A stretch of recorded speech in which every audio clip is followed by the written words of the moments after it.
তো আপনারা সকলেই জানেন যে আপনাদের ভেরিফিকেশনের নোটিশ জারি হওয়ার কথা ছিল গত 28 তারিখে, অর্থাৎ 28শে ফেব্রুয়ারিতে, এবং আপনাদের ইন্টিমেশন লেটার ডাউনলোড করার তারিখ ছিল 2 তারিখ। যদিও ইন্টিমেশন লেটার ডাউনলোড করার লিঙ্ক 1 তারিখেই অ্যাক্টিভ করে দেওয়া হয়েছিল, কিন্তু তারপরে উঠেছে কমিশনের বিরুদ্ধে বিরাট পরিমাণে একটি অভিযোগ, এবং সেই অভিযোগটা আসছিল আপনাদের কাট অফ মার্কস নিয়ে। অর্থাৎ কমিশন বরাবর যেটা করে থাকে, কাট অফ কিন্তু কখনোই জানায় না।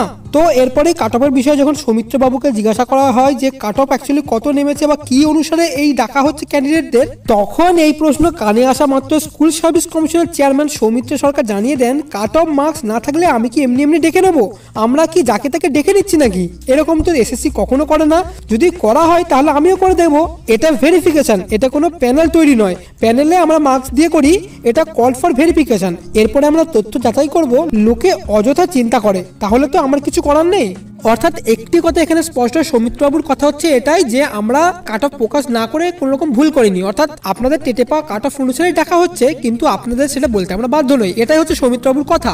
সুতরাং একটা জিনিস এখানে খুবই স্পষ্ট, সৌমিত্রবাবু কিন্তু এই কথাটা খুব ভালো করেই জানেন যে কাট অফ নিয়ে আপনাদের মাঝে বিভ্রান্তি তৈরি হচ্ছে, কিন্তু সেটা জানা সত্ত্বেও তিনি কিন্তু এই কাট অফটা বা ক্যান্ডিডেটের লিস্টটা কিন্তু কমিশনের ওয়েবসাইটে প্রকাশ করছেন না, এবং সেটা যথারীতি ইচ্ছা করেই। সুতরাং এখানে আপনারাই বিচার করুন, এখানে আন্দোলন বা আদালতে কেস ছাড়া কি কোনো রকম উপায় আছে? কারণ সোজা আঙুলে ঘি কিন্তু কমিশন কখনোই তুলতে দিচ্ছে না। সুতরাং এরপরে আপনাদের কি করা উচিত অবশ্যই আপনারা বুঝতে পেরে গেছেন। এই বিষয়ে আপনার কি মতামত অবশ্যই নিচে কমেন্ট করে জানাবেন। ভবিষ্যতে এই বিষয়ে যে কোনো আপডেটের জন্য অবশ্যই চ্যানেলটাকে সাবস্ক্রাইব করে নেবেন। এখনকার মতো এতটুকুই। Have a nice day.